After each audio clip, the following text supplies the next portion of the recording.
The Prime Minister has begun her tour of Europe in Zurich, where she's been pushing Australia's bid to host the 2022 Soccer World Cup.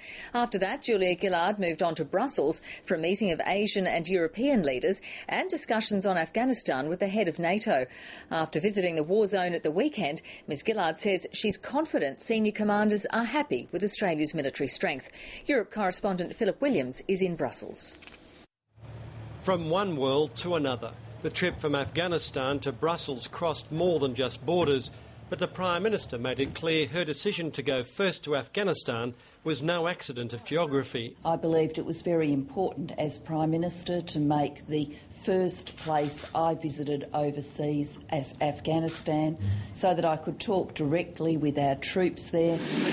As for questions about troop numbers and equipment, Julia Gillard thinks our commanders on the ground have got it just about right. The fact that we have deployed the right number of people with the right equipment to equip the mission was confirmed to me by the Chief of the Defence Force.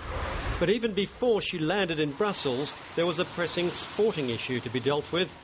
A quick stopover in Switzerland to put a little prime ministerial pressure on FIFA chief Sepp Blatter in support of Australia's bid to host the 2022 World Cup. He confirmed to me that Australia's bid had complied with all of the FIFA rules, so we were, in his terminology, like a Formula One driver at the starting line. The car is fully fuelled and the engine is on. Whether we'll win the race, we'll know in December. Julia Gillard's first run as Prime Minister on the world circuit speeds up with an impressive list of one-on-one meetings with some of the globe's most powerful leaders. High on the list for discussion, the world economy, global warming and security. The Prime Minister begins a hectic series of bilateral meetings with the leaders of countries such as Germany, France and Japan. Perhaps the most important meeting will come at NATO headquarters, where the issue of Australia's commitment to Afghanistan will undoubtedly be raised, and possibly a request to do more.